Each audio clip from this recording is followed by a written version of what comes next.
जब आप कभी जमीन खरीदने जाए तो उस जमीन में दो चीजें होती है, जिसके नाम पे रजिस्ट्री हो गया मालिक वही हो गया। लेकिन ऐसा ऐसा बकलोल होता है सब जो जमीनिया रजिस्ट्री करा के सूझ जाता है।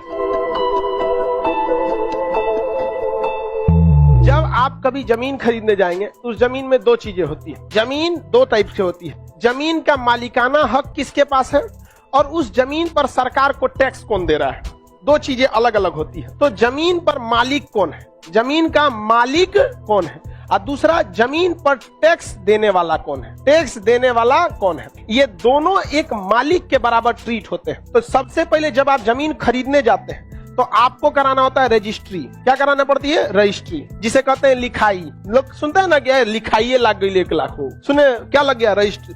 जिसके नाम पे रजिस्ट्री हो गया मालिक वही हो गया। समझ में आ गया कि नहीं? लेकिन मान के चलिए हम अपनी जमीन किसी व्यक्ति को बेचे, जब तक हम उसे नहीं बेचे थे तब तक इस जमीन का भूमि कर लैंड टैक्स कौन दे रहा था? हम दे रहे। टैक्स का डिपार्टमेंट अलग है और मालिक वाला का डिपार्टमेंट अलग है। समझ आया कि नहीं गया? जमीन का मान के चलिए हम जमीन पे पहले क्या दे रहे थे? टैक्स। तो हम जमीन पर टैक्स भी दे रहे थे और जमीन का मालिकाना हक भी मेरे पास था। हम किसी से वो जमीन बेच दिए तो हम उसको क्या लिख दिए? रजिस्ट्री कर दिए। तो हमने उसको केवल क्या दिया है? मालिकाना हक। लेकिन अभी भी टैक्स कौन दे रहा है? हम ही दे रहे हैं। हम ही दे रहे हैं कि नहीं टैक्स? तो टैक्स वाले डिपार्टमेंट में जमीन के मालिक कौन हो गए? हम। अब मालिकाना हक में वो हो गया जिसे बेचे हैं। तो ऐसा ऐसा बकलोल होता है सब जो जमीनिया रजिस्ट्री करा के सूझ जाता है। नहीं, आपको अब टैक्स डिपार्टमेंट में आना पड़ेगा और रेवेन्यू डिपार्टमेंट यानी टैक्स डिपार्टमेंट में कहना पड़ेगा कि हमारे नाम को क्या कीजिए? दाखिल कीजिए, और उसके नाम को क्या कीजिए? खारिज कीजिए। क्या कीजिए? खारिज कीजिए।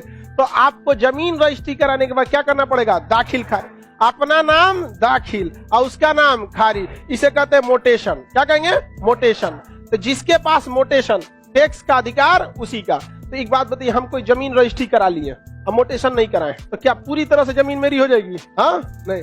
रजिस्ट्री के बाद हमें क्या कराना पड़ता है? मोटेशन। तो मोटेशन जो होता है 21 वर्किंग डेज में हो जाता था। पहले कितना मिनट लगता था? 21 वर्किंग डेज। तो उन्होंने सोचा सैटरडे संडे छुट्टी जोड़ के 40 दिन हो जाता था। 21 वर्किंग डेज में छुट्टी का समय नहीं आता है। समझ आ रहा है कि नहीं आ रहा है? तो अभी क्या है, अभी ऑनलाइन तुरंत हो जाता है। इधर कमरे में आप क्या कराइए? रजिस्ट्री, और बगल के कमरे में क्या करा लिए? मोटेशन। यानी यहाँ लिखा लीजिए जमीन लिखाई और उधर में दाखिल खारिज। ये सुने होंगे कि नहीं आप लोग? दाखिल कर लाइव वाले भी सब लोग सुने होंगे। लाइव वाले जिनका नहीं चल रहा है बैक होके आ जाइए। तो आप बताइए जमीन की केवल रजिस्ट्री कराएंगे कि दाखिल खारिज?